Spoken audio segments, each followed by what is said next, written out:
أما بعد فأعوذ بالله من الشيطان الرجيم بسم الله الرحمن الرحيم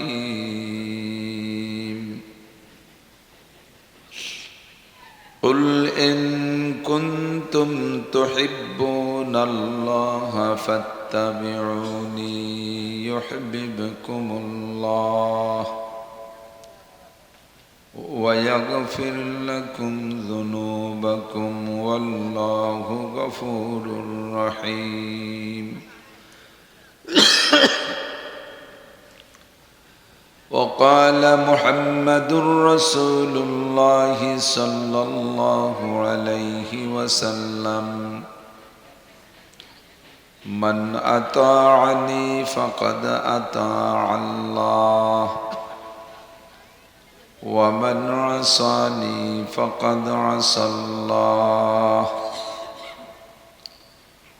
ثم قال النبي صلى الله عليه وسلم من أحب سنتي فقد أحبني ومن أحبني كان معي في الجنة سبحانك لا علم لنا إلا ما علمتنا إنك أنت العليم الحكيم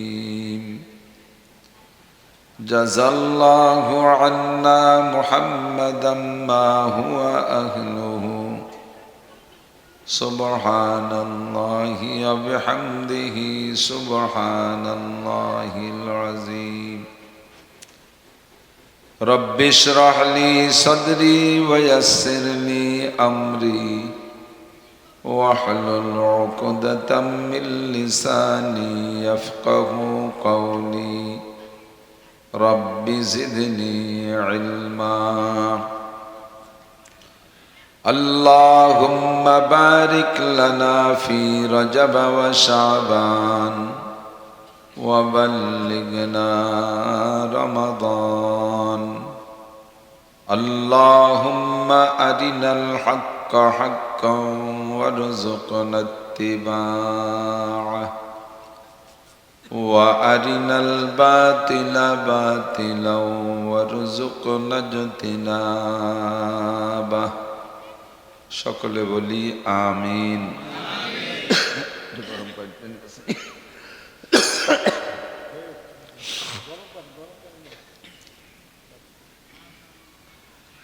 আমরা দুরূদ শরীফ পড়ি আল্লাহর রহমত বেড়ে যাবে 10 গুণ আল্লাহুম্মা সাল্লি আলা মুহাম্মাদিন ওয়া আলা আলি মুহাম্মাদ كما صليت على إبراهيم وعلى آل إبراهيم إنك حميد مجيد اللهم بارك على محمد وعلى آل محمد كما باركت على إبراهيم وعلى آل إبراهيم إنك حميد مجيد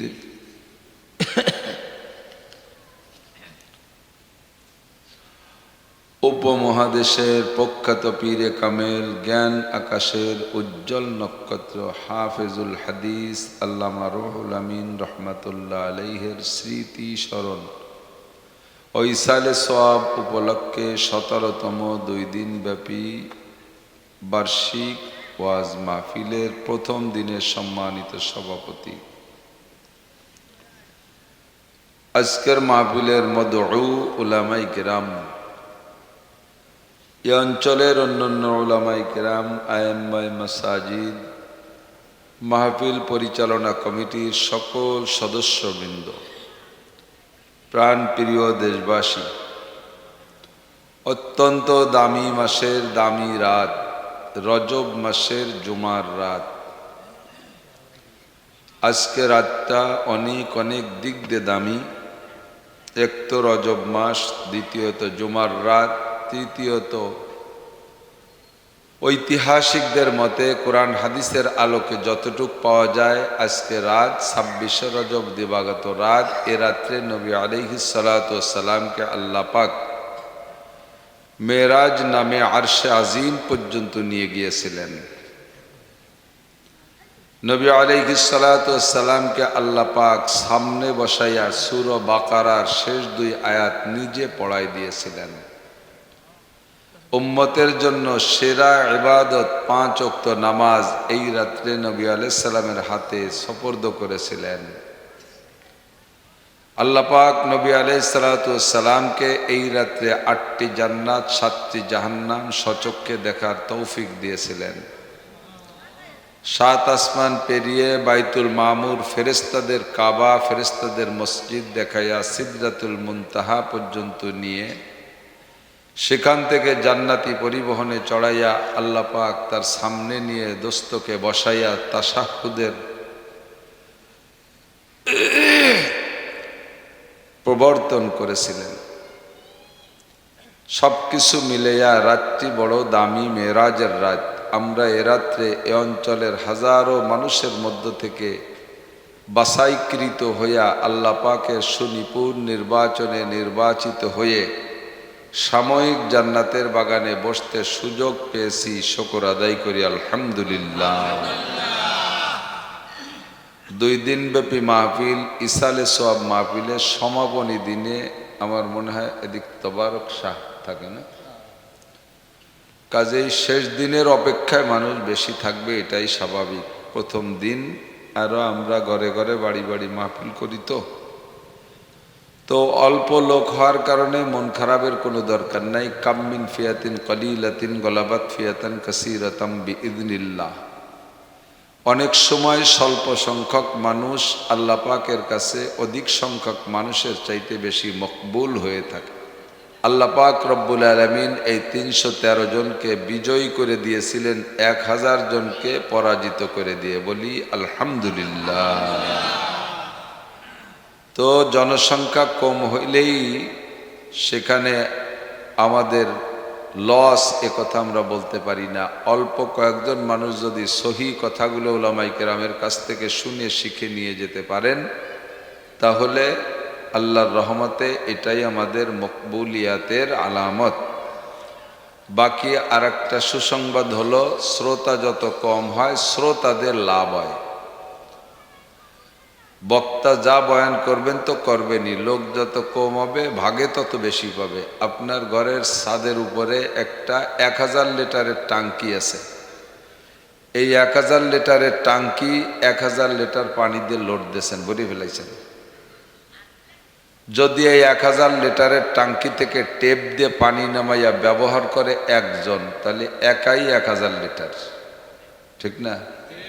যদি 2 জনে নেয় তাহলে 500 লিটার করে, যদি 100 জনে নেয় তাহলে 10 লিটার করে, যদি 1000 জনে নামায় 1 লিটার। লোক যত বাড়বে বাগে তত কমবে, আর লোক যত কম হবে তত বেশি পাবে। তো বক্তারা এক টাঙ্কি ওয়াজ নিয়ে আসে, লোক যত কম হয় ভাগে তত বেশি পাবেন, আর লোক বেশি হয়ে গেলে কেজি কেজি ছটাক ছটাক ভাগ হয়ে যাবে। এজন্য আপনাদের লস নাই। আমরা যে কয়জন আসছি শুকর আদায় করি আলহামদুলিল্লাহ। মাইয়ুরিদিল্লাহু বিহি খাইরান ইউফাক্কিহু ফিদ্দিন। আল্লাহ তাআলা যার কল্যাণ চান, কামিয়াবি চান, ভালাই চান, সফলতা চান, তাকে আল্লাহ তাআলা দ্বীনের বুঝ দান করেন। যার কল্যাণ চান না তাকে আল্লাহ তাআলা দ্বীনের কাজ করার তৌফিক দেন না। বিশ্বাস হয়? আল্লাহ তাআলা গোটা সৃষ্টি কায়নাতের ভিতরে সবচেয়ে ভালোবাসেন মানুষকে।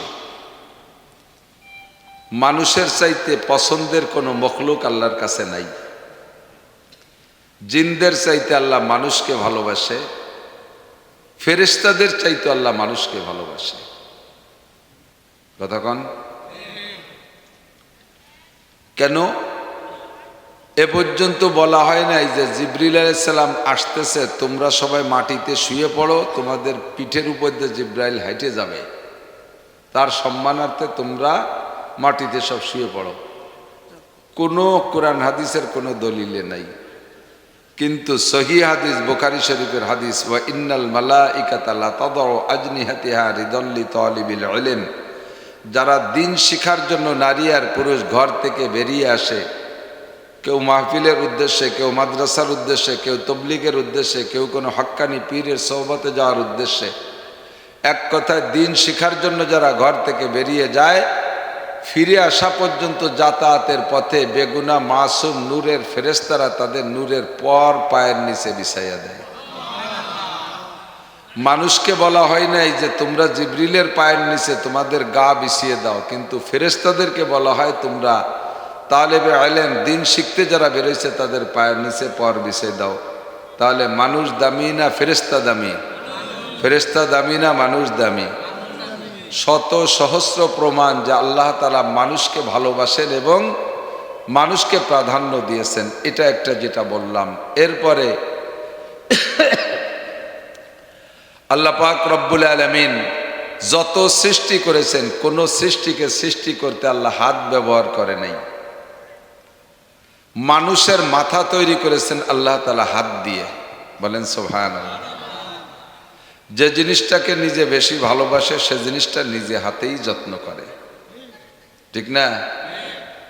তো আল্লাহ পাক রব্বুল আলামিন 5টি জিনিস বানাইছে হাত দিয়ে। 1 নম্বরে তার আরশে আজিম, নিজে বসবেন, আরশে আসীন হবেন, এজন্য এই স্টেজটাকে আল্লাহ তাআলা নিজে হাতে তৈরি করেছেন, যেমন করা দরকার সেরকম। 2 নম্বরে আল্লাহ তাআলা আসমানি কিতাব লেখার জন্য এবং মানব জাতির ভাগ্য লেখার জন্য একটা কলম ব্যবহার করেন। আরশ, কুরসি, লৌহ কলম পড়ছেন না চাই? তো এই কলমটাকে আল্লাহ তাআলা নিজ হাতে তৈরি করেছেন, যেমন দরকার সেরকম বানাইছেন কলমটা। এ কলমটাকে নিজে হাতে বানাই দিয়ে এমন কুদরতি পাওয়ার দিয়ে দিয়েছে, কলমকে শুধু কলম বলে, ইয়া কলম উক্তুব, কলম তুমি লেখো। আর কলমে লেখা শুরু করে, কলমের গায়ে আর হাত দেওয়া লাগে না, আল্লাহর হাত ব্যবহার করা লাগে না, বানাই দিছে নিজ হাত দিয়ে কুদরতি কলম। 3 নম্বরে 8টি জান্নাতের ভিতরে জান্নাতে আদন নামে একটা জান্নাত আছে, জান্নাতুল ফেরদাউস আর একটা জান্নাতুল আদন। তো জান্নাতুল ফেরদাউস আল্লাহ হাত দিয়ে বানাই নাই, জান্নাতে আদন বানাইছে হাত দিয়ে। এর ডেকোরেশন, ভিতরে কারুকার্য সব আল্লাহ হাত দিয়ে বানাইছে। 4 নম্বরে আল্লাহ তাআলা মুসা আলাইহিস সালাতু ওয়াস সালামের কিতাব তৌরাত খানা লিখেছেন নিজ হাত দিয়ে।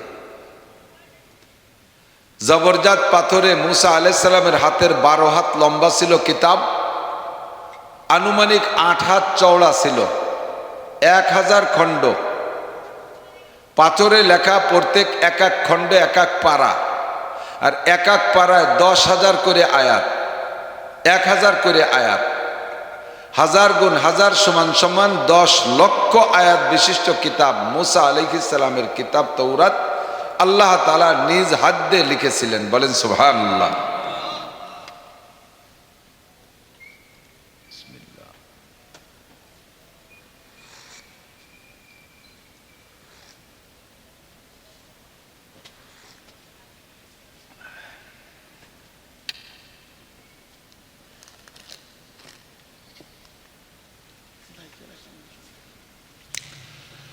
চার নম্বরে আল্লাহ পাক রব্বুল আলামিন আদম আলাইহিস সালাতু ওয়াস সালামকে বানানোর ব্যাপারে ফেরেশতাদেরকে নিজে মত বিনিময় সভা করলেন। ফেরেশতারা বললেন, আতাজআলু ফিহা মান ইউফসিদু ফিহা ওয়া ইয়াসফিকুদ দিমা, আল্লাহ তুমি কি জিনদেরকে ধ্বংস করে দিয়ে পরবর্তী যে জাতি বানাইতে চাইতেছো তারা কি আবার খুনোখুনি করবে, মারামারি করবে, ফিতনা ফাসাদ করবে যা জিনরা করেছে?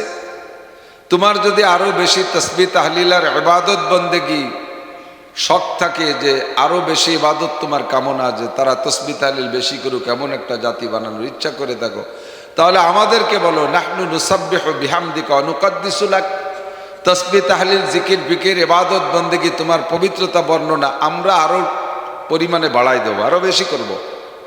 কিন্তু তুমি যদি পরবর্তীতে এমন কোন জাতি সৃষ্টি করো যারা আধা হাত জায়গা নিয়ে গ্যাঞ্জাম করে লাখ লাখ টাকা নষ্ট করবে কোর্ট কাছারিতে, স্বামী স্ত্রী সামান্য 2 কথার গ্যাঞ্জাম বাঁধাই একজনরে আর একজনরে অন্ধকারে জবই দেবে, বাপ বেটা টাকা পয়সা নিয়ে গ্যাঞ্জাম করে ছেলের মাথায় বাপ, বাপের মাথায় ছেলে পিটান দেবে, এরকম কোন জাতি আবার বানাতে চাচ্ছ নাকি? ইন্নী আলামু মা লা তা'লামুন, আল্লাহ পাক বললেন তোমরা যা জানো আমি তার চাইতে ভালো জানি। কথা বলেন। যেই জাতিকে পরবর্তীতে বানাইতে যাইতেছি ওই জাতিটা হবে আমার প্রতিনিধি, আমার অ্যাসিস্ট্যান্ট। কোন দিক দিয়ে? জগৎ সৃষ্টি করেছে আমি, জগতের মহাপরিচালক আমি। আমার দায়িত্ব হলো দুনিয়ায় একটা সংসদ ভবন বানাই, একটা স্টেজ বানাই, একটা চেয়ার বানাইয়া আমি ওই চেয়ারে বসে জগৎকে পরিচালনা করব। কিন্তু এই ক্ষুদ্র দুনিয়াকে পরিচালনার জন্য আমার মতো আল্লাহ সেখানে চেয়ার বানাইয়া বসে শাসন করা, এটা আমার শানের খেলাপ, আমার ব্যক্তিত্বের পরিপন্থী। কাজেই আমাকে যেখানে মানায় আমি সেখানে থাকব। জগৎ পরিচালনার জন্য যে জাতি বানাবো তারা আমার পক্ষ থেকে দায়িত্ব পালন করবে। ইন্নী জাইলুন ফিল আরদি খলিফা, খলিফা মানে অ্যাসিস্ট্যান্ট, খলিফা মানে প্রতিনিধি। তার ভিতরে একটা মানুষ এমন হবে, লাউলা হুমা খালাকাল আফলাকা খালিকুহা লাউলা হুমা খরাজাল ইনসানু মিন আদামি, যেই মানুষটাকে না বানাইলে তোমরা ফেরেশতাদেরকে আমি বানাইতাম না। কন্যা সুবহানাল্লাহ।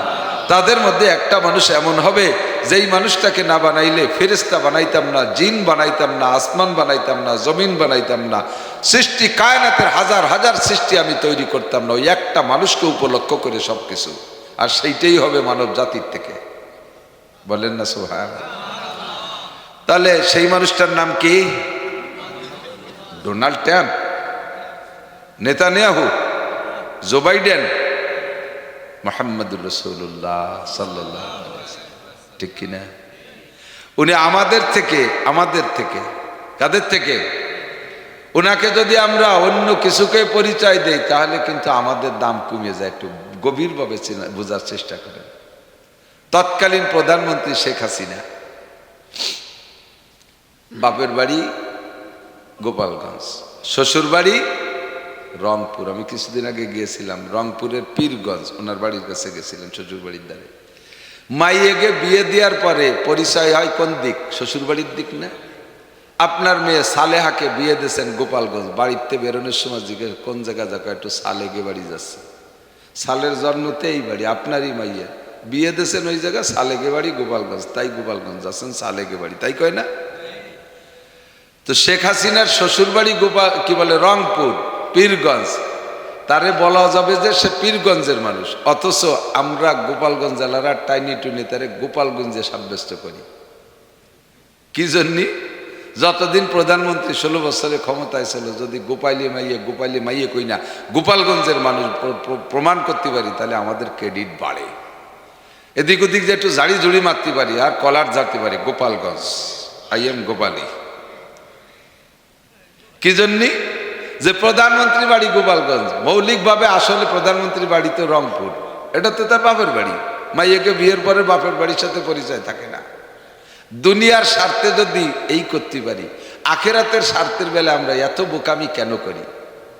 নবীকে যদি নূর বা নূরের তৈরি বলি, নবী চলে যায় ফেরেশতা বা অন্য দিকে। নবীকে যদি আমাদের সাথী বানাইতে পারি, আমাদের দাম বাড়ে। আমাদের মতো যদি মাটির মানুষ বলতে পারি তাহলে আমরা মাটির জাতির দাম বাড়ে।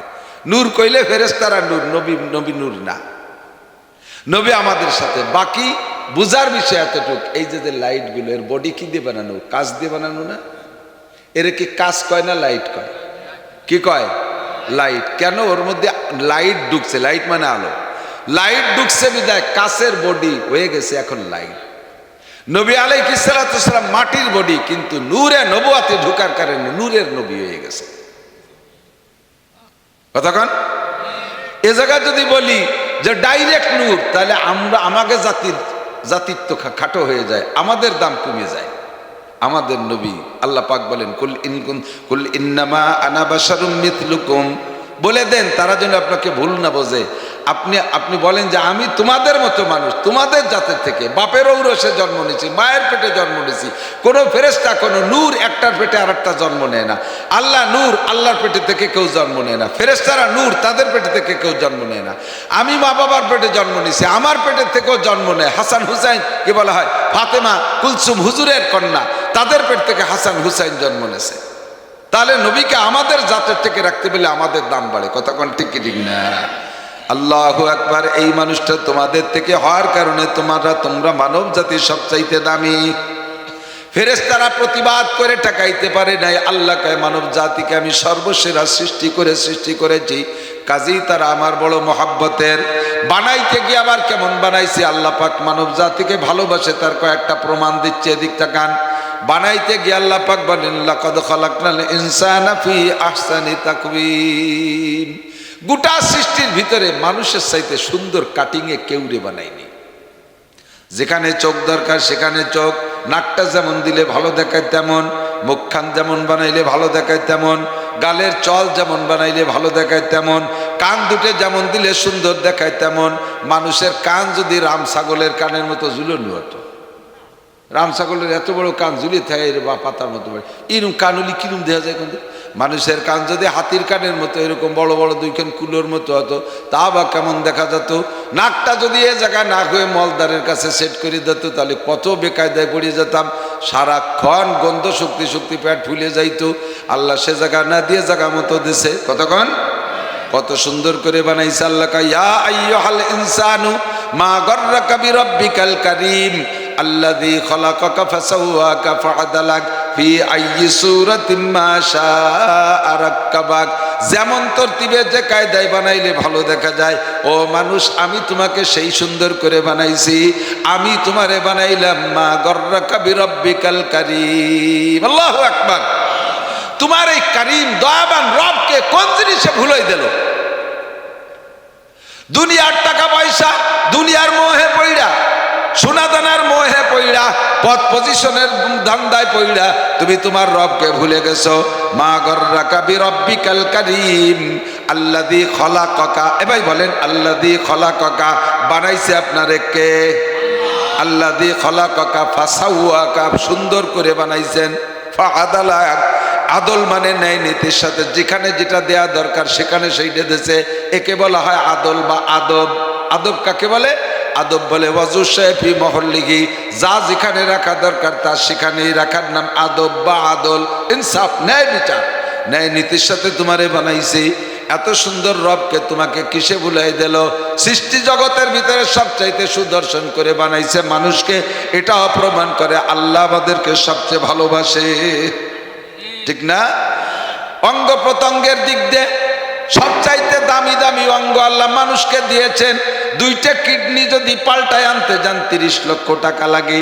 দুইটা চোখ যদি জন্মসূত্রে না হয় দুনিয়ার কোনো ডাক্তাররা অরিজিনাল চোখ লাগাই দিতে পারবে না।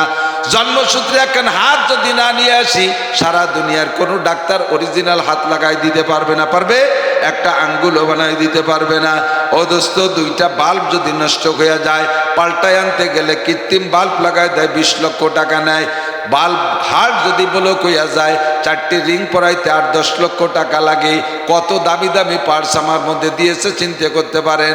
আল্লাহ পাক একজন সুস্থ মস্তিষ্কের মানুষের মাথার মধ্যে যে মগজ, গিলু বলে যাকে, মগজ, এই যে মগজ দিয়েছেন, মেডিকেল সায়েন্সের ডাক্তাররা পার্টস ও পিস অঙ্গ প্রত্যঙ্গ দাম ধার্য করতে গিয়ে বলে একজন সুস্থ মানুষের মাথার মগজের দাম 40,000 কোটি টাকা। হার্ট আর লাংসের ডিউটি, শ্বাস প্রশ্বাস গ্রহণ করবে আবার ছাইড়া দেবে, অক্সিজেন নেবে কার্বন ডাই অক্সাইড করে ছেড়ে দেবে। হার্টের দায়িত্ব রক্ত বানাবে আর সারা গায়ে ফোকাস দিয়ে সারা গায়ে অঙ্গ প্রত্যঙ্গের সব জায়গায় রক্ত পৌঁছাই দিবে। এই হার্ট আর লাংসে যদি একবার ডিউটি ফেল করে, শ্বাস নিয়ে যদি ছাড়তে না পারি, সারা শ্বাস যদি পুনরায় নিতে না পারি, আমার মৃত্যু হয়ে যাবে। এই আমাকে হার্টে আর লাংসে আমাকে বাঁচায় রাখতেছেন। তাহলে মগজের দাম যদি হয় 40,000 কোটি টাকা, হার্ট আর লাংসের দাম কত টাকা হবে? সারা জীবন ভরে সারা দুনিয়াকে 10 বার বিক্রি করলে যে টাকা হবে, এই টাকা ডাক্তারকে দিলে একটা মরা মানুষকে বাঁচাইতে পারবে? কোনোদিন পারবে না। তাহলে কি পরিমাণ দামি দামি অঙ্গ দিয়ে আল্লাহ আমাকে বানাইলেন, প্রমাণ করে আল্লাহ আমাকে ভালোবাসে। এরপরে আরো বহু প্রমাণ আছে। মানব জাতিকে আল্লাহ তাআলা গোটা সৃষ্টির ভিতরে সর্বশ্রেষ্ঠ সম্মান দিয়েছেন। আল্লাহ কয় ওয়ালাকাদ কাররামনা বানি আদম, ফেরেশতাদের চাইতে মানুষ দামি, জিনদের চাইতে মানুষ দামি। এমনকি আল্লাহর কাবা ঘরের চাইতে মানুষের ইজ্জতকে আল্লাহ দামি বানিয়েছেন। হাদিসের মধ্যে বলা হয়, ফতোয়ার কিতাবে লেখে, একজন মুসলমান যদি একজন মুসলমানের এগেনস্টে মিথ্যা সাক্ষী দেয়, এদিক কি সাক্ষী? মুসলমান যদি মুসলমানের এগেনস্টে মিথ্যা সাক্ষী দেয় তাহলে ওই মুসলমানদের যে ক্ষতি করলো তাতে কি পরিমাণ গুনাহ হবে। কাল আল্লাহর কাবা ঘরকে শত্রুতাই করে 36 বার ভাঙবেন। কাবা ঘরের সাথে শত্রুতাই করে বানানো হয়েছে। ভাঙছেন একবার, আবার বানাইছে, আবার ভাঙছেন, আবার বানাইছে, আবার ভাঙছেন, আবার বানাইলো। এইভাবে 36 বার বানাবে। আর আপনি 36 বার শত্রুতাই করে ভাঙলে যে গুনাহ, একজন মুসলমানের ইজ্জত নষ্ট করলে, একজন মুসলমানের এগেনস্টে মিথ্যা সাক্ষী দিলে তার চাইতে বেশি গুনাহ। প্রমাণ করে আল্লাহর কাবা ঘরের চাইতে মুসলমানের দাম বেশি, মুমিনের দাম বেশি, মানুষের দাম বেশি। এভাবে আল্লাহ পাক রব্বুল আলামিন কয়, এগুলো সব করেছি আমি মানব জাতিকে সবচাইতে বেশি ভালোবাসি। বানাইতে যাইয়া আবার আদম আলাইহিস সালামের এই গলার উপরের মাথাটুক আল্লাহ নিজ হাতে বানাইছে। এটাও প্রমাণ করে আল্লাহ মানুষকে সবচাইতে ভালোবাসে। এরপরে মানুষকে শান্তিতে সুখে শান্তিতে রাখার জন্য যত নিয়ামত দরকার সব বানাইছে। ফেরেশতারা এক গ্লাস পানিও খায় না, জিবরিল আলাইহিস সালাম এক গ্লাস পানিও খায় না, মিকাইল আলাইহিস সালাম এই দুনিয়ার পানি বয়ে নিয়ে বেড়ায়, অথচ আল্লাহর বান্দা এক ফোঁট পানি খায় না। চিন্তা হচ্ছে, যত পানির পরিবেশকের নাম কি? মিকাইল আলাইহিস সালাম এক ফোঁট পানি খায় না। ইসরাফিল আলাইহিস সালাম পানি পান করে না, আজরাইল আলাইহিস সালাম পানি খায় না। কোন ফেরেশতারা লা ইয়াকুলু ওয়া লা ইয়াশরাবু, খায়ও না পানও করে না। আমরাই শুধু খাই আর পান করি। সৃষ্টি জগতে যত নিয়ামত আছে, যত সৃষ্টি আছে সবই নিয়ামত। আর সব নিয়ামত বানাইছে আল্লাহ মানব জাতির জন্য। কথা কন, কোনটিকে তুমি বলিবে মিথ্যা? এ যে বিশ্বপতির দান। ফাবিআইয়ি আলাই রাব্বিকুমা তুকাজ্জিবান। সূর্য কার জন্য বানাইছে? আমাদের জন্য বানাইছে। সূর্য আমাদের লাইট দেয়, চন্দ্র আমাদের আলো দেয়, তারকা আমাদের দিক নির্দেশনা দেয়, আসমান আমাদের ছাদের মতো তৈরি হয়ে আছে, জমিন আমাদের জন্য আল্লাহ বানাইছে। কত সুন্দর করে বানাইছে। ওয়াল আরদা মিদাদা, আল্লাহ তাআলা জমিনকে মেহাদা, আল্লাহ তাআলা জমিনকে আমাদের জন্য বিছানা স্বরূপ বানাই দিয়েছে। যেমন যেমন জমিনের দরকার, বালি মাটির দরকার এক শ্রেণী ফসলের জন্য, তার জন্য বালি মাটি বানাইছে। আর এক প্রকার ফসলের জন্য আটেলি মাটির দরকার, তা আল্লাহ বানাই দিয়েছে। আর এক প্রকার মাটির এক ফসলের জন্য দোআঁশ মাটি দরকার, তা আল্লাহ বানাইছে। কাদা মাটি বানাইছে, ধুলো মাটি বানাইছে, মরুভূমি বানাইছে, পাহাড় পর্বত বানাইছে। এই জমিনের কত দাম! লক্ষ লক্ষ কোটি কোটি টাকা আমরা জমিন বিক্রি করে কিনা বেচা করে কামাই করে খাচ্ছি, ঠিক না? এরপরে যে নিয়ামতটা যত প্রয়োজন ওইটা তত সস্তা করে দিয়েছে। আল্লাহ যে মানুষকে ভালোবাসে তার প্রমাণ। যে নিয়ামত মানব জীবনে যত বেশি প্রয়োজন ওইটার দাম তত কম। খেয়াল করছেন নাকি আমি জানি না। মানব জীবনে লোহার দাম বেশি, লোহার প্রয়োজন বেশি না সোনার প্রয়োজন বেশি? আপনাকে দেখ, সোনার প্রয়োজন বেশি, সোনার দরকার বেশি। ছেলে মেয়ে বিয়ে দিতে হবে মনে হয়, ভাবে বোঝা যাচ্ছে। সোনার প্রয়োজন বেশি না লোহার প্রয়োজন বেশি? লোহার প্রয়োজন বেশি, ঠিক না? আমরা এখানে পুরুষ যারা বসা আছি, একজন পুরুষেরও এক দানা, এক জাররা পরিমাণ স্বর্ণ অলংকার হিসেবে ব্যবহার করা হারাম। কেমন হারাম শুনবেন? পয়সা আছে, সোনায় যে মোটা মোটা চেন বানাইয়া, ইটালি ফ্রান্স এদিকের মানুষ তো বিদেশ থাকে, এর গোছড়ের মতো মালা বানাইয়া, সোনার মালা চেন গলায় দিয়ে বাড়ি আসা। একজন পুরুষের গলায় স্বর্ণের চেন ব্যবহার করা কেমন? 20-22টে শুয়োরের বাচ্চারে দড়ি দিয়ে বাঁধে মালা বানায় গলায় দেওয়া যেমন। শুয়োরের বাচ্চা দেখছেন নাকি? একটু একটু দেখছেন না? পাঁচ দল ধরে ঘুরে আটে আর পড়ে। এই ছোট ছোট শুয়োরের বাচ্চা 20 আনিক দড়ি দিয়ে বাঁধে মালা বানায়, কেউ গলায় দিতে পারবে? তা যদি না পারেন তাহলে সোনার চিহ্ন দিতে পারবেন না। শুয়োরের বাচ্চার মালা যেমন হারাম, পুরুষের জন্য স্বর্ণের চেন ওই রকম হারাম। মোহাব্বতের সাথে জামাই, বিদেশি জামাই, শিক্ষিত জামাই একটা চেন না দিলি দেখতে কেমন দেখা যায়? যদি বাড়ি খারাপ দেখা যায় চেন না দিলি, তাহলে শুয়োরের বাচ্চা দিয়ে মালা বানায় দেন। একটা শুয়োরের বাচ্চা দিয়ে মালা না দিলি জামাই দিয়ে কেমন দেখা যায়? এ কথা কওয়া যেমন, ওই কথাটা কওয়া তেমন। বেশি খারাপ কে ফেলেছি নাকি তা আল্লাহ জানে। কই যা কবার কয়ে গেছি, সত্যি কথা কইছি।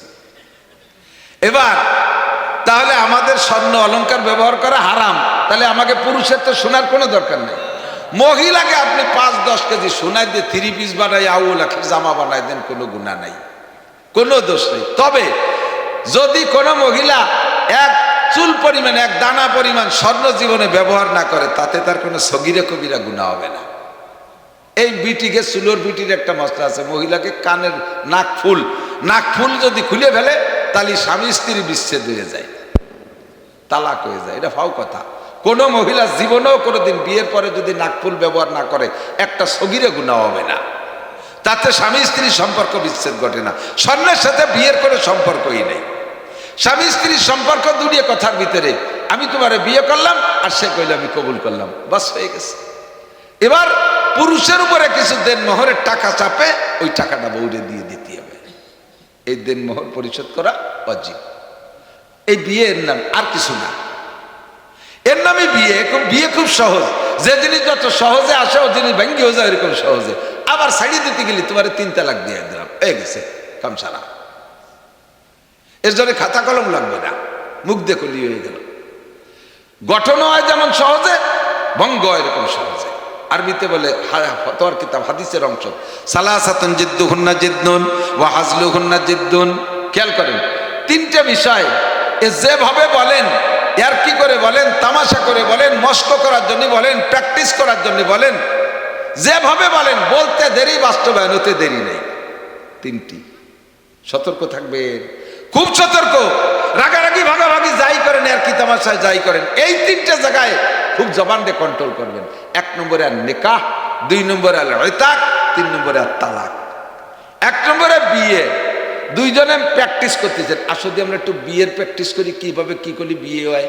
তা সাবালেক যুবক একজন একটা সাবালিকা মেয়েকে বলল, আমি তোমারে বিয়ে করলাম, আর মেয়েটা বলল আমি কবুল করলাম। এর কি হচ্ছে, দুইজনে প্র্যাকটিস করতেছে, এইভাবে বিয়ে করা করতে একলিও বিয়ে হয়ে গেছে। শাদী শুধু 2জন পুরুষ সাক্ষী সামনে থাকলে হয়ে গেলে কাম। তবে এই কোয়া কই আবার 2জনে নির্জনে ঘরের মধ্যে বসে আল্লাহ আল্লাহ রসুলের সাক্ষী রেখে কোয়া কইলে বিয়ে হয় না।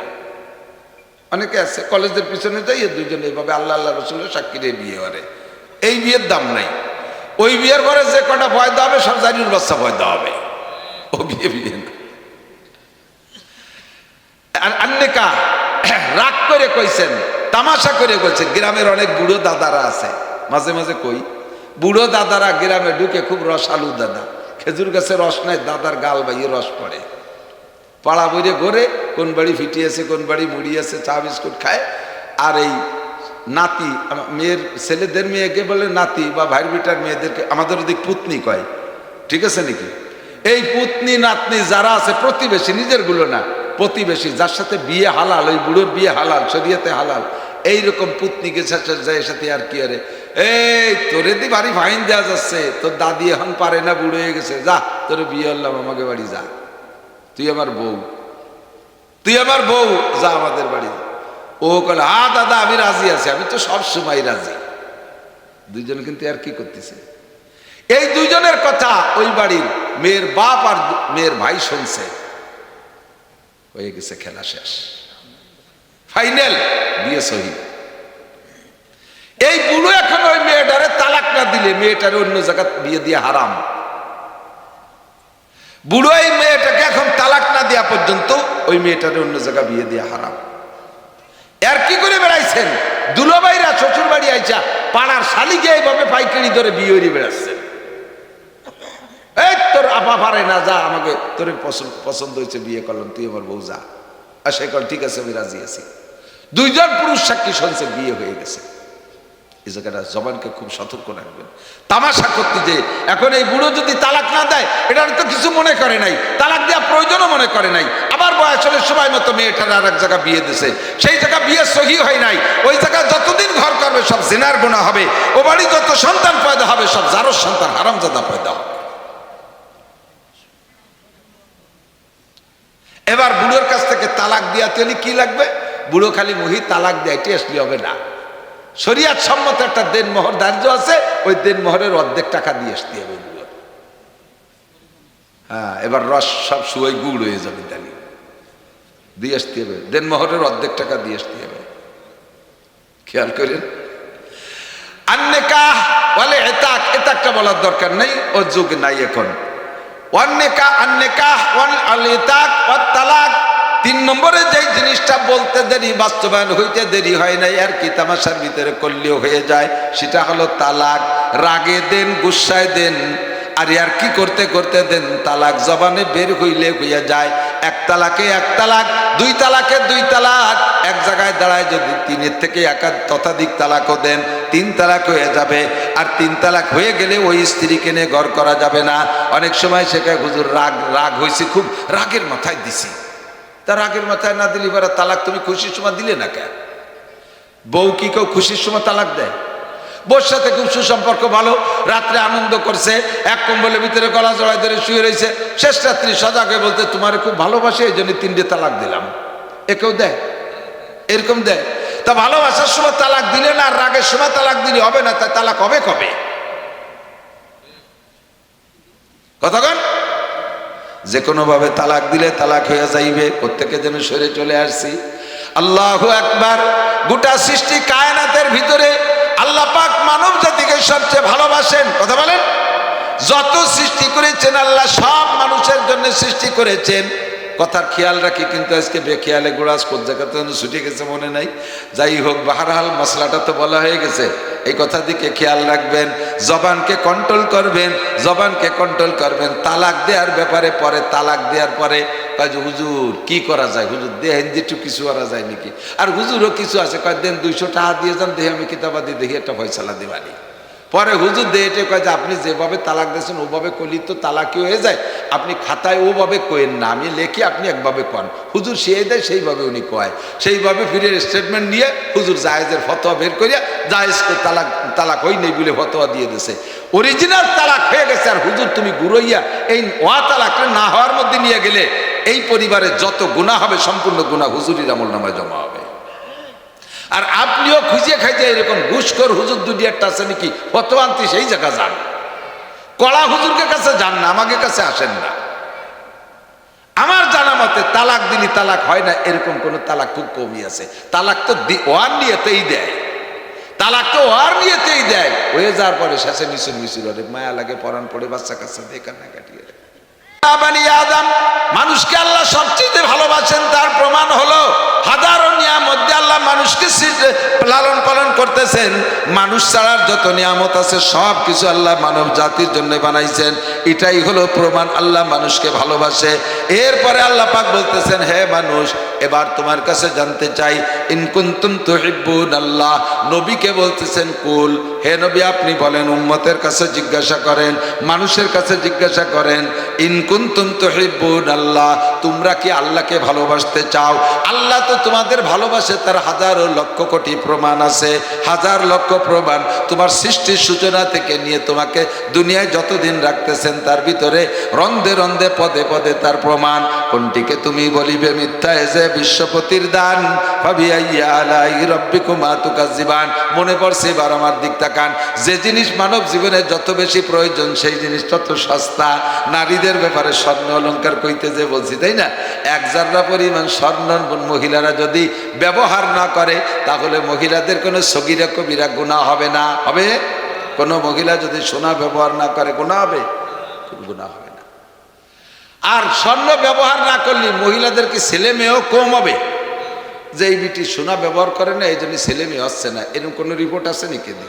বরঞ্চ যারা অনেক স্বর্ণ ব্যবহার করতেছে ধনী গণী, তাকে ছেলে মেয়ে আরো কম, 1টা 1.5টা 2টিয়া। দেখা গেল হওয়ার সময় ঠ্যাং একটা নই নেই, হাত একটা নই নেই, চোখ একটা নাই, হওয়ার সময় অর্ধেক হয়েছে, আর একটা পুরোপুরি, এই মিলে 1.5টা পঙ্গু পাঙ্গা। অথচ মোর গায়ে 80 ভরি স্বর্ণ, নিজে ওই স্বর্ণ দিয়ে কুমো বানাইয়া, গরুর কুমোর মতো সেন বানাইয়া পরে, আংটি 10 আঙ্গুলি 10টা, পার আঙ্গুলিয়ে জানি আংটি লাগানো শুরু আছে, হ্যান্ডলেট ব্রেসলেট স্বর্ণ আগাগোড়া, ছেলে মেয়ে 1টা 1.5টা 2 দিয়ে। আর গরিব মানুষ 1 জাররা সোনা নাই, কোনানে নাক ফুলটাও বানাতে পারে নাই। প্রত্যেক বছরে একটা, 2 বছর পর একটা, 3 বছর একটু লেট হয়ে গেলে ওইবার জোড়া জোড়া। প্রোটেকশন খুব ভালো। তাতে বোঝা যায় যে সোনা ব্যবহার না করলে ছেলে মেয়েও কম হয় না, সগিরা কবিরা নাই, ঠিক না? তাহলে এবার কন লোহা ছাড়া কিছু হয়? দালানের ছাদ দেবেন লোহা, দাও কাছে খুন্তা করে লোহা, সব জায়গা লোহা। তাহলে স্বর্ণের প্রয়োজন বেশি না লোহার প্রয়োজন বেশি? দাম কার বেশি? স্বর্ণ 1 ভরি 2,26,000 টাকা। আপনাদের এই এলাকায় কইয়ে আমি আর বাড়ি জুত পাবো না, কারণ ঘরে ঘরে বিদেশি সোনার অভাব নাই। বহু এলাকায় আছে বিদেশ নাই, দেশে খেত খামার কৃষি খামার করে খায়। ওই দেশের যুবক গে আর বিয়ের সময় সোনা দেওয়ার আর সুযোগ হবে না। 2,26,000 টাকায় 1 ভরি কট্টুক কিনে খাওয়া সম্ভব। ওকে পরামর্শ দিয়েছে কামারের দোকানে যে লোহাই দিয়ে সেন্টেন বানাই দিয়ে সব বিয়ে হতে। বৌরিয়া সোনা দিতে পারতিস না। যদি স্বর্ণের মতো লোহার ভরিও 2,26,000 টাকা হতো, কয়খান দাও বানাতে পারতাম কন দিদি? ধান কাটতে জন্য কাশি বানানো সম্ভব ছিল, দাঁত দিয়ে ছিঁড়ি বুড়িয়ে আনা লাগতো কয়বার বেটার। আল্লাহ কয় ওই চিন্তা করা লাগবে না, কেজি 90 টাকা। প্রয়োজন বেশি দাম কম, বলেন সুবহানাল্লাহ। এ সত্য না মিথ্যা? আমি কি খালি আমার যুক্তিবাদী বলে যুক্তি দিয়ে সারতেছি? বাস্তব না অবাস্তব? সবই বাস্তব, ঠিক না? এবার লোহার প্রয়োজন বেশি না মাটির প্রয়োজন বেশি? মাটির প্রয়োজন বেশি। লোহার কেজি 90 টাকা, আর 1 লাখ টাকা দিয়ে একটু মাটি কিনবেন, 1 লাখ টাকা দিয়ে 1 শতাংশ জায়গা কিনবেন 1 লাখ টাকা দিয়ে, ওই বরাবর যত মাটি নিচের দিকে জাহান্নাম পর্যন্ত খুঁচিয়ে যাবেন, তাও আপনার মাটি, ঠিক কিনা? মাটির প্রয়োজন বেশি, দাম আল্লাহ সস্তা করে দিয়েছে, কন্যা সুবহানাল্লাহ। মাটির প্রয়োজন বেশি না পানির প্রয়োজন বেশি? এবার পানির দাম বেশি না মাটির দাম বেশি? মাটির দাম বেশি, পানির দাম কম। মাটির দাম বেশি, পানির। নদ নদী খাল বিল সাগর সমুদ্র সব ভরা পানি। কোনো আসমান থেকে কত বৃষ্টি নামলো, একটা টাকাও বিল দিয়া লাগলো না, 1 টাকার পানি কিনে খাওয়া লাগে না। আল্লাহ পাক কত সস্তা করে দিয়েছে। আল্লাহ কাই ফাবিআইয়া আলাই রাব্বিকুমা তুকাজ্জিবান, কোনটিকে তুমি বলিবে মিথ্যায় যে বিশ্বপতির দান। ফাবিআইয়া আলাই রাব্বিকুমা তুকাজ্জিবান, এই যা কিছু বলতেছি সব কার দান? এবার পানির প্রয়োজন বেশি না অক্সিজেনের প্রয়োজন বেশি? অক্সিজেনের প্রয়োজন বেশি। দেখেন তা আরো সস্তা করে দিয়েছে। পানি তো বোতল বোতল মাঝে মাঝে কিনে খাই 20-25-30 টাকা দিয়ে। অক্সিজেন যদি ওইভাবে কিনে খাওয়া লাগতো তাহলে কয়জন বাঁচতে পারতাম কয়দিন জানি না। আইসিইউতে গেলে 1 ঘন্টায় 2,000 টাকা বিল নেয়। কৃত্রিম অক্সিজেন, যেটা সব দেশের মানুষের বানানো, ডাক্তারদের বানানো। আল্লাহু আকবার। 1 ঘন্টায় বিল নেয় 2,000, 24 ঘন্টায় 48,000 টাকা বিল আসে। আমাদের সকলের যদি দৈনন্দিন 24 ঘন্টায় 48,000 টাকা বিল দিয়ে অক্সিজেনের বিল দিয়ে বেঁচে থাকা লাগতো, তাহলে কয়জন বাঁচতে পারতাম? কয়জন বাঁচতে পারতাম? শিল্পপতি কোটিপতিরা 2-3 মাস বাঁচত। আমাদের মতো গরিব মানুষ মার পেটে থাকতে ভয়তে মরে যেতাম। আব্বা ভ্যান চালায়, ডেলি টাকা পায় 500, আমার অক্সিজেনের বিল দেবে কে রে? ভাত কাপড় তো দূরের কথা, ও বিলও দিতে পারবে না। খালি খালি ওই লাভ নাই, পেটেতে মরে যাই ভালো। আল্লাহ কা ওই চিন্তা তোমার করা লাগবে না, তুমি তাড়াতাড়ি বার হয়ে আসো, তাড়াতাড়ি চলে আসো, ঘরের মধ্যে ঢোকো, তোমার জন্য অক্সিজেন কিনে খাওয়া লাগবে না। আমি আল্লাহ তাআলা অক্সিজেন ফ্রি সার্ভিস দিলাম। আল্লাহু আকবার। মানাবুদ মাতাকাজা মানাবুদ লুৎফে তু না গুপ্তায়ে মামি শানুদ আদমিয়ত দাদাই বাজম মুসলমা করদাই আয় খুদা কুরবা শাবা মেহসাবার এহসা করদাই। হাজার হাজার এহসানের দয়া আল্লাহ পাক আমাদের পর করেছেন। এটাই প্রমাণ করে আল্লাহ আমাদের ভালোবাসেন। কথা বলুন ঠিক কি ঠিক না? এবার আল্লাহ কয় আমি তো তোমারে ভালোবাসা সব ঢেলে দিয়েছি। হে নবী, উম্মতের কাছে জিজ্ঞাসা করেন। নবী সাহাবায়ে কিরামদের কাছে জিজ্ঞাসা করে চলে গেছে। এবার সাহাবায়ে কিরাম শ্রোতা নাই, নবীও বক্তা নাই। আমাদের উলামায়ে কিরামদেরকে অ্যাসিস্ট্যান্ট বানায় দায়িত্ব দিয়ে গেছে। আর আপনারা সাহাবায়ে কিরামদের অ্যাসিস্ট্যান্ট, বলেন না আলহামদুলিল্লাহ। নবী জিজ্ঞেস করছেন সাহাবায়ে কিরামদের কাছে, আর আমরা জিজ্ঞাসা করব আপনাদের কাছে। একটু জবাব দেন। ইন কুনতুম তুহিব্বুন আল্লাহ, আল্লাহ কা কুল, বলো ইন কুনতুম তুহিব্বুন আল্লাহ। তাদের কাছে জিজ্ঞাসা করো তারা কি আল্লাহকে ভালোবাসতে চায়। আল্লাহ তো হাজার হাজার ভাবে প্রমাণ করেছে তোমাদেরকে তিনি ভালোবাসেন। এবার তোমরা কি আল্লাহকে ভালোবাসতে চাও? দুইজনের ভিতরে ভালোবাসা যদি 2 দিক দিয়ে সমান হারে না আগায় তাহলে ভালোবাসা জমে না। কতক্ষণ ছেলেতে মাইয়েরে ফোন দিছে, হ্যালো, মেয়ে কয় কি যে একে কয় যে আমি নান্টু, কি কয় আই লাভ ইউ, আমি তোমারে ভালোবাসি। ছেলে কয়ে ফেলেছে আই লাভ ইউ। ছেলের একটু আগে কয়, মাইয়ে কয় তুই আমারে ভালো না বাসছিস, তোর মারে ভালোবাসতে পারিস রে। এ কেমন কথা হলো? তাহলে কি ভালোবাসা জমবে? ও কয় আই লাভ ইউ আর ও এমন শক্ত কথা কয়, তাহলে কি দুজনের ভিতরে প্রেম হবে? ও যেমন আগাইছে ওইরকম আগাইতে হবে। আল্লাহকে আমি সব কিছু নিয়ে আগাইছি, আমি তোমাকে ভালোবাসতে গিয়ে এত নিয়ামত বানাইছি, সারা দুনিয়ার সবাই মিলে গুণে সারতে পারবা না। এবার তুমি যদি আমারে ভালোবাসো তাহলে ভালোবাসার একটা মিল হবে, মিলের পরে একটা রেজাল্ট হবে, মিলের পরে একটা রেজাল্ট হবে। ওই রেজাল্ট যদি পাইতে চাও তাহলে তুমি বলো আমাকে ভালোবাসতে চাও কিনা। আপনাদের কাছে জিজ্ঞেস করি, তাহলে ভালোবাসবো কারে? আব্বা মা আমারে চোখ দেয় নাই, চোখ দেছে আমার আল্লাহ। জিহ্বা আমাকে আল্লাহ দেছে, আব্বা মা আমারে দেয় নাই, আব্বা মা আমারে কিচ্ছু দেয় নাই। শুধুমাত্র তাদের নিয়মতান্ত্রিক ভাবে মিলনের মাধ্যমে আমার জন্ম হয়ে গেছে। আল্লাহকে আলাম না যে আল্লাহু আইনাইন ওয়া লিসানা ওয়া শাফাতাইন, তোমার চক্ষু দুটোকে আমি দেই নাই। এত সুন্দর চক্ষু যা দিয়ে দুনিয়া দেখে তৃপ্তি নিচ্ছ, যেই জিহ্বার ঠোঁট দিয়ে কথা বলে কত কিছু অর্জন করতেছো, এগুলোকে আমি দেই নাই। আমি তোমারে এত কিছু দিয়েছি বান্দা, তুমি শুধু আমার একটু ভালোবাসা দিবা, তাহলে রেজাল্ট আউট হবে। জি আল্লাহ তোমাকে আমরা ভালোবাসি, এলাকার সবাই ভালোবাসে, বলো তোমারে ভালোবাসলে লাভ কি? আল্লাহ কয় 1 নম্বর লাভ হলো ইউহিব্বুকুমুল্লাহ, আমি আল্লাহ তোমাকে সম্পূর্ণ ভালোবাসা ঢেলে দিলাম। আমার পরিপূর্ণ ভালোবাসার ছায়ার মধ্যে আসলে তাহলে কি হবে? আমি যারে ভালোবাসি সে আমারে ভালোবাসে, আমি তারে পরিপূর্ণ ভালোবাসা 1 নম্বর কাম করি, ইয়াগফির লাকুম যুনুবাকুম। এ গুনার জগতে মানুষ গুনাহ ছাড়া চলতে পারবে না, আল্লাহ ভালো করে জানে। যত বড় সুফি বলেন আর দরবেশ বলেন, ইচ্ছায় অনিচ্ছায় জগতে গুনাহ হয়েই যাইবে। গুনাহ করার ইচ্ছা নাই তবুও গুনাহ হয়ে যাবে। দোকানে গেছেন খাবার কিছু মাল কিনতে, যে দেখেন টেলিভিশন চলতেছে, তার ভিতরে ল্যাংটা ছবি চলতেছে, খারাপ ছবি চলতেছে, অতর্কিতভাবে চোখ পড়ে যাবে। পড়ার সাথে সাথে ইচ্ছায় হোক আর ইচ্ছায় হোক কিছুক্ষণ যদি তাকায় থাকেন গুনাহ আপনার হয়েই যাবে। রাস্তাঘাটে হাঁটতে গেলে পর্দা পুশিদা নাই, মেয়ে ছেলেরা কিভাবে চলতেছে, চোখটা পড়বেই পড়বে। চোখ উপর দিক না তাকাইলে আপনি তো তাদের সাথে ধাক্কা খাবেন। চোখ তোলার সাথে সাথে একটা বেপর্দা মহিলা দেখবেন, এতে আপনার গুনাহ হবে। কোনো না কোনোভাবে গুনাহ থেকে বাঁচা যায় না, এটা আল্লাহ ভালো জানে। আল্লাহকে আমি যারে ভালোবাসি সে যদি আমাকে ভালোবাসে, তাহলে আমি তারে সর্বপ্রথম প্রতিদান যেটা দেই সেটা হলো ইয়াগফির লাকুম যুনুবাকুম। ওর জীবনে যত গুনাহ করেছে সব গুনাহ মাফ কইরা দেই। যে যাকে ভালোবাসে সে তার অনেক ত্রুটি বিচ্যুতিকে চশমপোশি করে, চোখ বন্ধ করে মেনে নেয়। কতক্ষণ আমাদের গোপালগঞ্জ কোট মসজিদের ইমাম সাহেব ছিলেন হযরত মাওলানা আব্দুল ওয়াহাব সাহেব রাহমাতুল্লাহ আলাইহি। উনি উর্দু ফার্সি বাংলা জড়াইয়া এ জায়গায় একটা শের বলতেন, ছোটবেলায় শুনছি।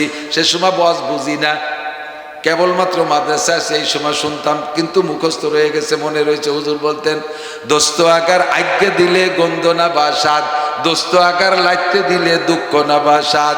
ভালো ক্লোজ ফ্রেন্ড দোস্ত যদি হয়, সে পায়খানা করলেও দোস্তের পায়খানায় গন্ধ মনে হয় না। আর দোস্ত যদি লাথিও মারে, সেই লাথিতে দুঃখ লাগে না। কতক্ষণ ঠিক কি ঠিক না? তুমি যদি আল্লাহকে দোস্ত বানাইতে পারো, তাহলে আল্লাহ তো তোমার দোস্ত বানাই রাখছে। সগীরা কবিরা যাই করবা, আল্লাহ পাক সেটা গোপন করে ফেলবে। তার একটা নাম হলো সত্তার। সত্তার মানে গোপনকারী, গুনাহ খাতা গোপন করে দেবে। আর কি করবে? আল্লাহ পাক বলেন আল্লাহু গফুরুর রহিম, আমি গফুর নামের উসিলায় গুনাহ খাতা ক্ষমা করে দেই। আর আমার রহিম নামের বদৌলতে আর একটা কাম করি, ফাউলাইকা ইউবাদদিলুল্লাহু সাইয়্যাতিহিম হাসানাত। আমি রহিম নামের বদৌলতে জীবনের সমস্ত গুনাহগুলো নেকি দ্বারা বদলাইয়া দেই। আমি তোমারে ভালোবাসলে এই কাম করি। এবার জানতে চাইলাম, আল্লাহ তোমারে ভালোবাসার বয়স কি? কয় বয়স হলো সাবালেগ হওয়া। নাবালেগ থাকতে তোমার কাছে ভালোবাসা চাই না। ভালোবাসার সিস্টেম কি, কোনভাবে ভালোবাসতে হবে? এবার আল্লাহ পাক বলেন, নবীকে বলে দিয়েছেন, হে নবী বলে দেন, আর তুমি যদি আল্লাহকে ভালোবাসতে চাও, সিস্টেম হলো ফাত্তাবিউনি, ফাত্তাবিউনি। আমি নবীর অনুসরণ অনুকরণ করো। আমার জিন্দেগি, আমার জীবনকে আমি 6 ভাগে ভাগ করেছি।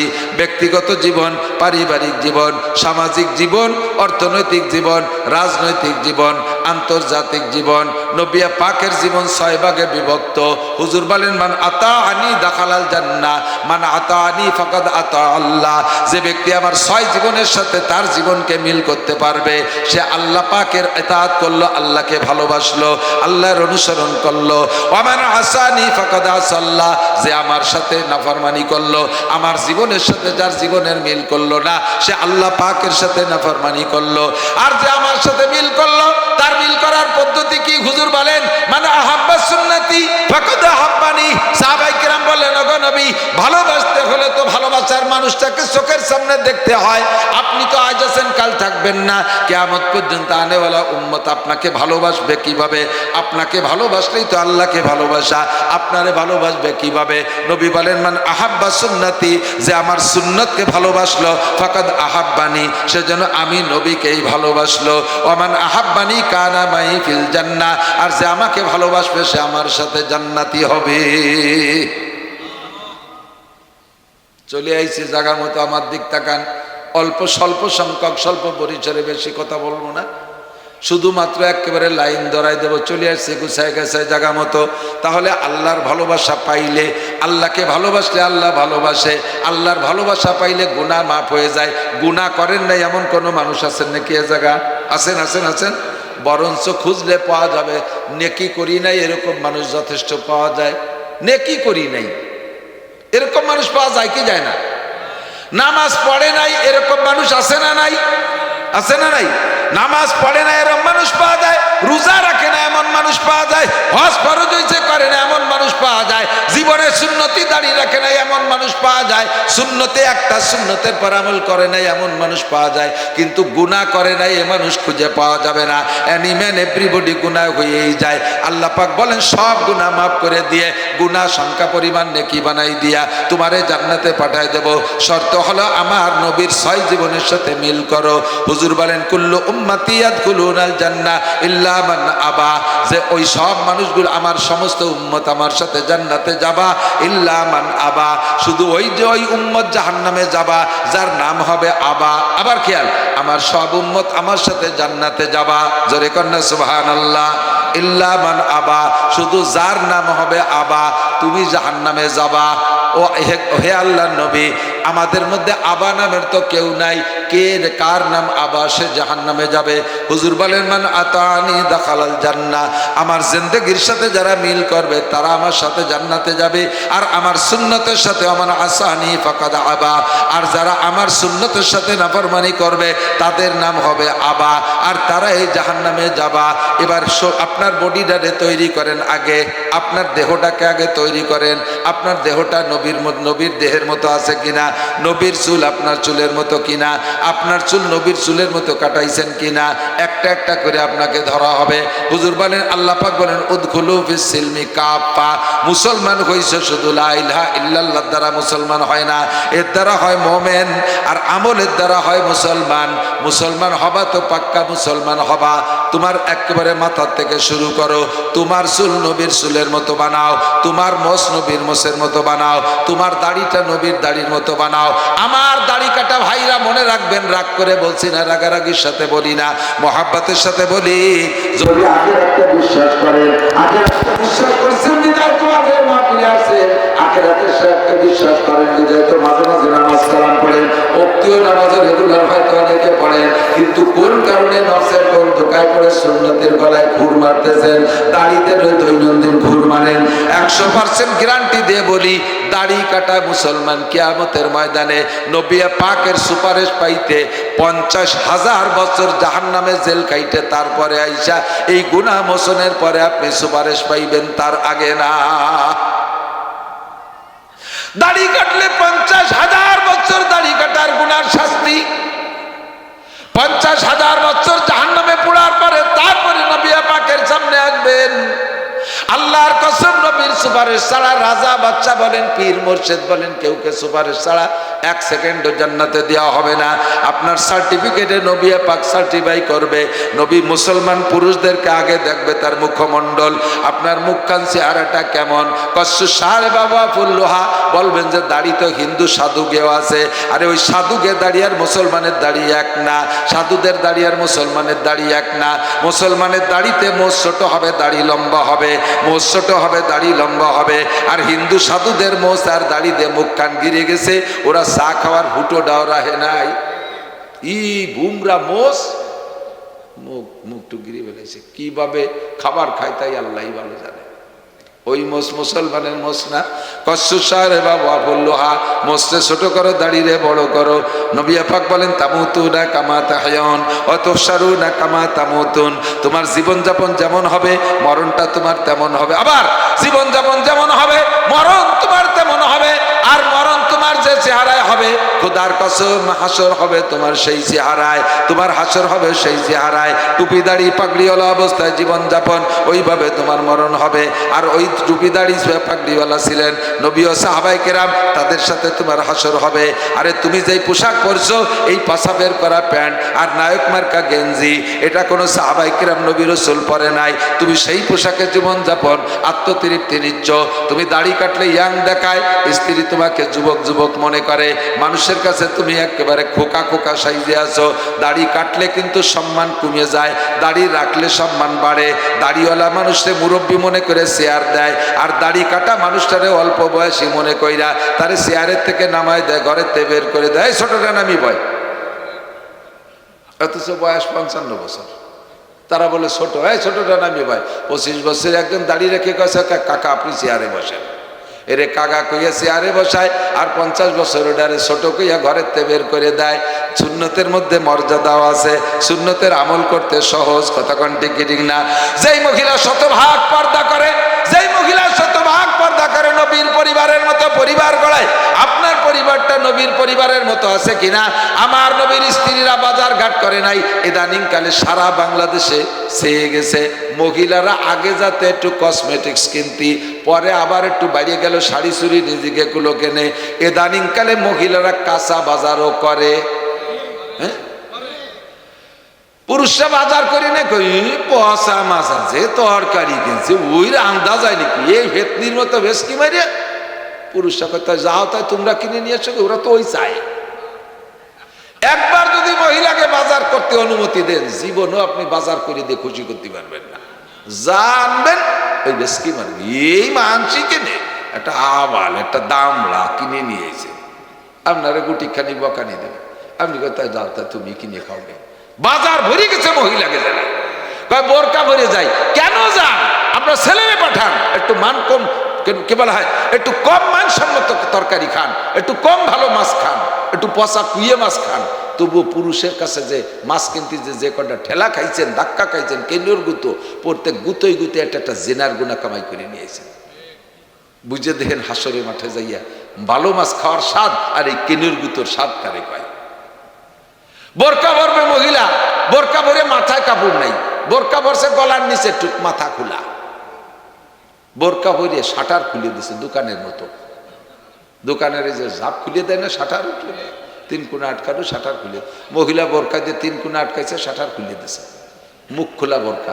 মুখই যদি খুললেন তাই আর আর আর কালা কাপড়, শরীরের অন্য জায়গায় তো অন্য কাপড় আছে, তা খালি ওই ভূতির পোশাক করে লাভ কি? মুখই যদি খোলা থাকলে, তা মুখ খোলা না থাকলে রাস্তাঘাট, হ্যাঁ রাস্তাঘাট দেখেন পাতলা ফিনফিন একটা কাপড় চোখের পর দেন। আপনাকে আল্লাহ তাআলা দামি জিনিস বানাইছে। আপনি মা, আপনার পেট থেকে 2.5-3 লক্ষ নবী রাসূল জন্ম নেছে, আপনার পেট থেকে 1.25 লক্ষ সাহাবা জন্ম নেছে। আবু হানিফা, শাফি, আহমদ, মালিক, বুখারী, মুসলিম, তিরমিজি, বড় বড় বুজুর্গানে দিন, আব্দুল কাদের জিলানী, মঈনুদ্দিন চিশতি, নিজামুদ্দিন আউলিয়া, কুতুবুদ্দিন বখতিয়ার কাকি, আল্লামা রুহুল আমিন, এরা তো আপনাদের পেট থেকে জন্ম নেছে। আপনারা কত দামি, আপনাদের বস্তাটা তো খুব দামি বস্তা, মাল ভিতরে অনেক, কাজে এই বস্তাটা তো যত্ন করে রাখতে হবে। সোনা দানা অলংকার ব্যবহার করে কেউ কি বাইরে বাড়ি রেখে যায় নাকি? সুন্দর করে যদি ঘরে রাখতে হয় তাহলে খুলিয়ে কৌটোর মধ্যে আটকাইয়া ছোট্ট মানি ব্যাগে, কি বলে, ব্যাগের মধ্যে থুয়ে, ব্যাগডারে কৌটোর মধ্যে, কৌটোরে বয়েমের মধ্যে, বয়েমরে ব্রিফ কেসের মধ্যে, ব্রিফ কেসে সুটকেসের মধ্যে, সুটকেসে টেরাঙের মধ্যে, টেরাংরে স্টিলের আলমারির ভিতরে, তারে আবার আয়রন সেফের মধ্যে ডুবইয়ে এই পদে পদে তালা দিয়ে চাবিরে এমন সারা সারে, কয়দিন পর সে চাবি কোন যাতে যে নিজেই তালাশ করে পায় না। চোর তো দূরের কথা, কারণ স্বর্ণ, কারণ কি স্বর্ণ দামি জিনিস, 2,26,000। আর এই গোবর ফেলাই নিয়ে কোদাল, ওই গোল সাফ করে যে গোবর, ওরে কি ধুয়ে মুছে এইভাবে আটকায়, ও গুয়ালিরটা গুয়ালি ফেলাইতে যে চোরেও ধরে না। চোরে কয় যে ওই জঙ্গাল ও কোদাল ওই বাড়ি নিয়ে কাজ করতে পারবো না রে, কামার কুমার না দেখাইয়ে খালি খালি হচ্ছে একটা নতুনটা কিনে নিয়ে এই ভালো কথা কন।